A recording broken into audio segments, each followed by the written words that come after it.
Islamic Brotherhood Television.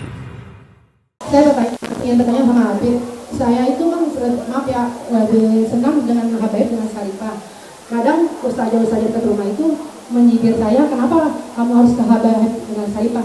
Sebenarnya apa sih kelebihan kita belajar dengan Habib dengan Syarifah? Ya. Waalaikumsalam warahmatullahi wabarakatuh. Terima kasih banyak Ibu. Bu. Iya, jadi di Indonesia ini Bu, kalau keturunan Rasulullah Shallallahu Alaihi Wasallam, yang laki-laki itu ada yang dijuluki, kalau di Jakarta ini dijuluki Habib. Kemudian ada kadang-kadang dijuluki Sayyid. Kalau di Aceh biasanya disebut Sayyid, kalau di Jakarta disebut Habib. Kadang-kadang orang Betawi juga suka pakai Wan. Di Pontianak juga suka pakai Wan. Kemudian kalau daerah Sumatera Barat biasanya disebut Sidi.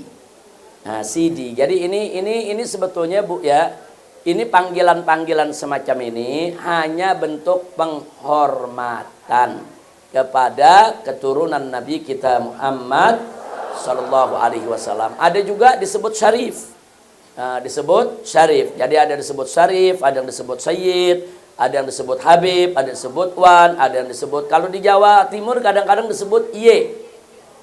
Kadang-kadang disebut Y. Jadi sekali lagi itu merupakan panggilan yang diberikan oleh para ulama, para kiai, masyarakat sebagai bentuk penghargaan dan sebagai bentuk mahabbah kepada keluarga Nabi kita Muhammad Sallallahu Alaihi Wasallam. Itu dulu satu Bu.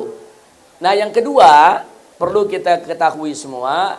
Nah kalau perempuannya kadang-kadang dipanggil ada Sayyidah, kadang-kadang Syarifah, kadang-kadang disebut Habibah. Nah, itu buat yang perempuannya.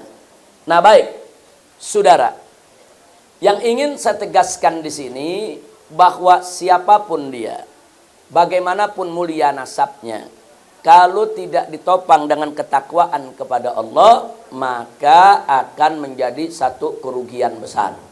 Nah, ibu mesti tahu semua, para istri Nabi yang begitu mulia, itu kalau berbuat baik, ganjarannya double. Dan kalau berbuat jelek, dosanya juga double. Itu Allah sebutkan dalam surat Al-Ahzab. Nah, kenapa double? Karena para istri Nabi nggak sama dengan perempuan-perempuan yang lain. Manusianya sama, jenisnya sama. Nah, cuman yang berbeda apa? Mereka ini istri Nabi yang harus menjaga nama baik Nabi. Jadi para istri Nabi kalau berbuat baik, dapat pahala 2. 1 pahala kebaikannya, 1 lagi pahala karena menjaga kehormatan nabinya. Kira-kira jelas gak?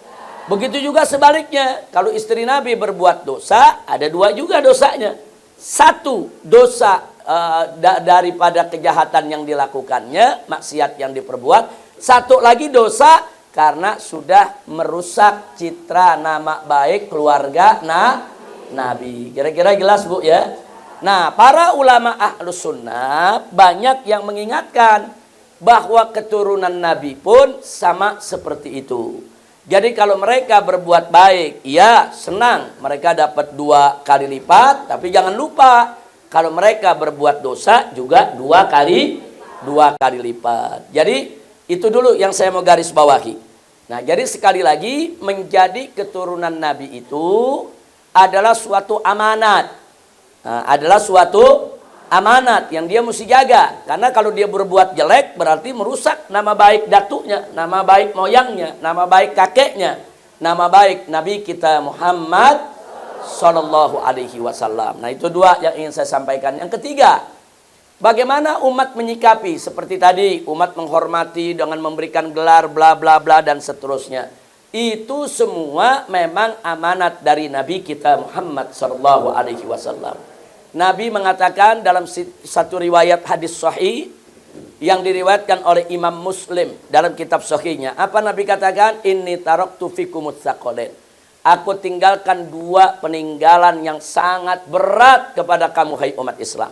Yang kalau kamu pegang teguh ini 2 peninggalan aku, maka niscaya engkau akan selamat, akan masuk Sorga. Apa peninggalan yang pertama? Yang peninggalan yang pertama adalah Al-Quran.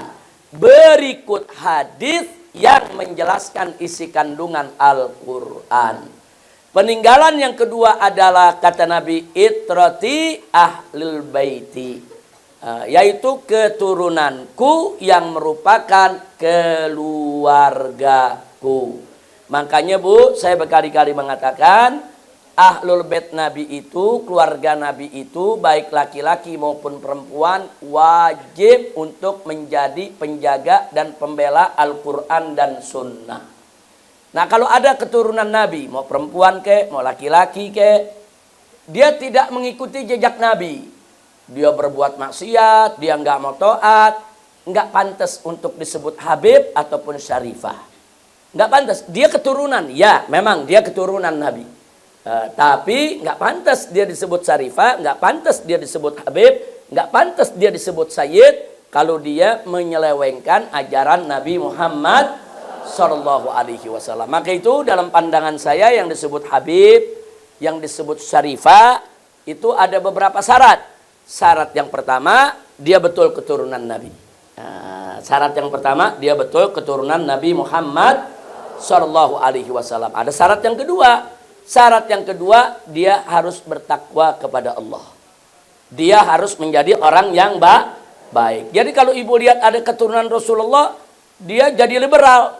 Makan dia menghina Islam. Atau dia melecehkan ajaran Nabi. Jangan dipanggil Habib, jangan. Jangan dipanggil Syarifah, jangan. Dia zuriyah, ya kita akui. Dia zuriyah Nabi. Kalau zuriyah kan nggak boleh dibantah, Bu. Betul dia keturunan. Tapi jangan dipanggil dengan gelar kehormatan. Habib itu gelar kehormatan. Bukan buat bajingan, bukan buat penjahat. Syarifah itu gelar kehormatan. Bukan buat orang-orang jahat, bukan buat orang-orang yang maksiat. Jelas Bu ya. Nah jadi ibu beruntung kalau ada di negeri kita ini banyak, alhamdulillah, Habib-Habib dan Syarifah-Syarifah yang baik, yang berilmu, yang berakhlak mulia. Beruntung. Nah artinya beruntung apa? Kita bisa menjalankan amanat Nabi untuk mencintai mereka, mendekati mereka, mengikuti mereka, karena itu merupakan amanat Nabi kita Muhammad Sallallahu Alaihi Wasallam. Lalu bagaimana kalau ada Habib dan Syarifah tadi atau ada keturunan Nabi yang tidak baik akhlaknya? Kita benci perbuatannya, tapi jangan benci zatnya. Hati-hati Bu. Kalau kita benci zatnya, ini kan turunan Nabi, ini kan darah daging Nabi, ini kan lahirkan dari tulang sulbi Nabi. Nah, jadi zatnya, orangnya sebagai keturunan Nabi wajib kita hormati. Karena apa saja yang berkaitan dengan Nabi itu harus kita hormati, Bu. Harus kita hormati apa saja yang berkaitan dengan Nabi alaihi salatu wassalam. Makanya saya mau cerita sedikit, Bu. Dulu Nabi kalau lagi cukur rambut, Nabi cukur rambut nih, itu sahabat mengelilingi Nabi. Berebut untuk mengambil rambut Nabi jangan sampai jatuh ke tanah. Loh kok rambutnya aja dihormatin? Karena rambut ini berkaitan dengan Nabi, bukan rambut kita. Ini rambut Nabi. Sahabat berebut. Nah, begitu mereka dapat, mereka simpen di rumah. Di tempat yang aman, di tempat yang terhormat. Mereka nggak buang itu rambut ke tempat sampah. Subhanallah. Ini ada hadisnya, Bu. Nah, silakan Ibu buka nanti ada kitab judulnya Tabarukus Sahabah bi Atharin Nabi. Yaitu bagaimana para sahabat bertabaruk dengan apa saja yang berkaitan dengan Nabi alaihi salatu wassalam. Bahkan kalau Nabi lagi ceramah, lagi pidato, Bu, kadang-kadang orang kalau lagi ceramah ada keluarga tuh ya semprotan air ludahnya. Nah, itu sahabat begitu lihat Nabi ceramah terus ada muncrat gitu yang halus-halus tuh air ludahnya, itu sahabat berebut di bawah Nabi. Diambil, sahabat berebut di bawah Nabi, diambil, diusap mukanya, diusap tangannya. Ini namanya apa? Tabarruk. Nah, jadi apa saja yang berkaitan dengan Nabi, dulu sahabat jaga, saudara. Apakah itu air ludahnya Nabi, apakah itu rambutnya Nabi, dan seterusnya, dan seterusnya. Begitu juga para ulama menjaga kehormatan keluarga Nabi Muhammad Sallallahu Alaihi Wasallam. Nah, kalau ibu buka Sahih Bukhari, Di sana ada pesan dari Sayyidina Abu Bakar Siddiq radhiyallahu anhu. Apa kata Sayyidina Abu Bakar? Urqubu Muhammadan fi ahli baiti. Kata Sayyidina Abu Bakar, jagalah kehormatan Nabi Muhammad dengan menjaga kehormatan ahlul baitnya. Makanya Sayyidina Abu Bakar sepeninggal Nabi, oh luar biasa. Hak-hak ahlul bait itu betul-betul dijaga, betul-betul dihormati. Putri-putri Nabi, anak cucu Nabi, saudara. Nah begitu juga Sayyidina Umar Ibn Khattab. Semua sahabat itu begitu hormat, begitu dekat dengan keluarga Nabi kita Muhammad Sallallahu Alaihi Wasallam. Nah ini yang diturunkan oleh para ulama hingga hari ini. Jadi kembali kepada pertanyaan, sikap ibu yang dekat dengan Syarifah, dengan guru-guru dari kalangan keluarga Nabi sudah benar. Itu sudah benar, lanjutkan. Tapi, nah ini ada saya punya nasihat nih.